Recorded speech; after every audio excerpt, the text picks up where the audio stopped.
Good Sunday evening. Hope you're having a wonderful ending to this glorious worship day. Let me ask you this. Do you have any males, boys, grown men, middle-aged men in your life?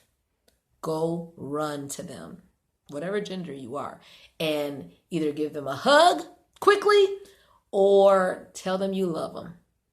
Yes. I just came back a few hours ago from dropping off my son in his campus for the second half of the semester, and on the long ride home, the Lord had me listen to several stories. One was post-game coverage of the Chicago Bears, and we knew that that was a very important game from last season, the Saints against Chicago team, and I was listening to the pain that Coach Nagy felt and Trubinsky felt, and yeah. And a lot of emotions are twisted and knotted in a heart, and sometimes difficult for males to express themselves. What does this have to do with 1Chron.19?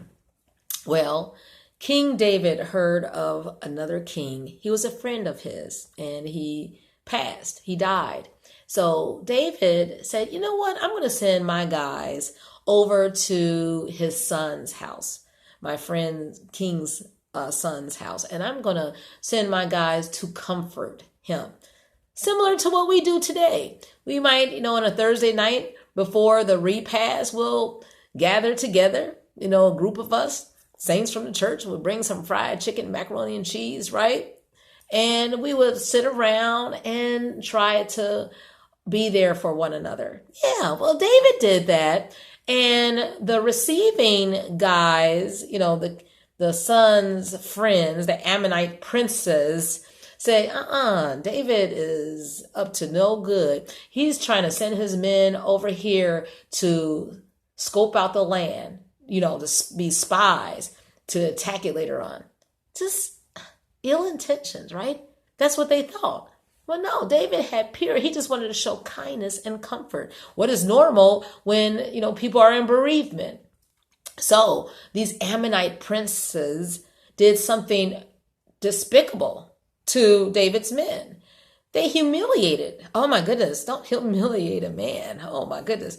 They shaved David's men's beards, but worse off, they cut off the garments, their shorts, their pants, their jeans, whatever, their robes, from the belly down.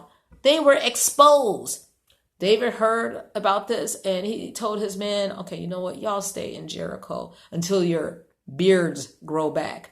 Now, no mention about them, receiving new garments for their lower, half of their body, but that's a different story.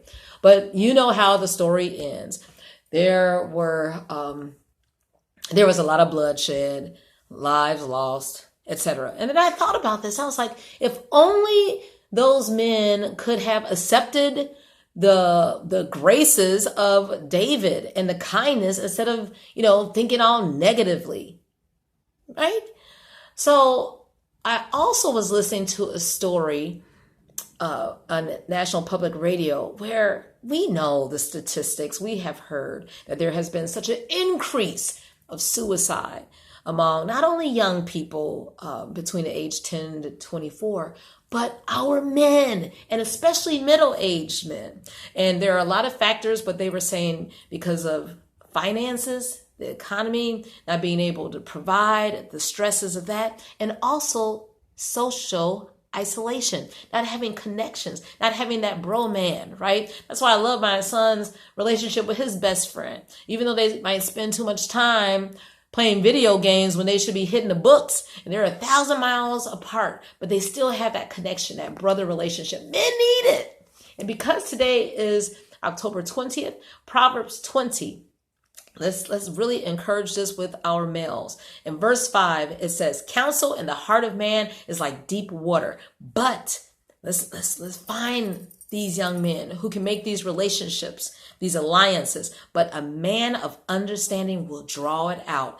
He will make that man who is silent, Look, he'll be able, they might be playing together. That's called horizontal relationships. They have to do something shoulder to shoulder, right? Watch a football game, but then they start connecting and opening up. Hey, encourage those relationships, right? Because emotions are frowned upon, just like those Ammonites thought something suspicious. In verse 6, most men will proclaim everyone his own goodness, but a faithful man who can find? We need more faithful men like never before. And verse 7, the just man walketh in his integrity. And guess what? Everybody benefits. It says his children are blessed after him. So males need that relationship emotionally, mentally, so that they can have that outlet. So they won't turn to other stuff that's detrimental to themselves and the people who love them. Okay, hope you have a wonderful evening celebrating our men. Tell them you love them.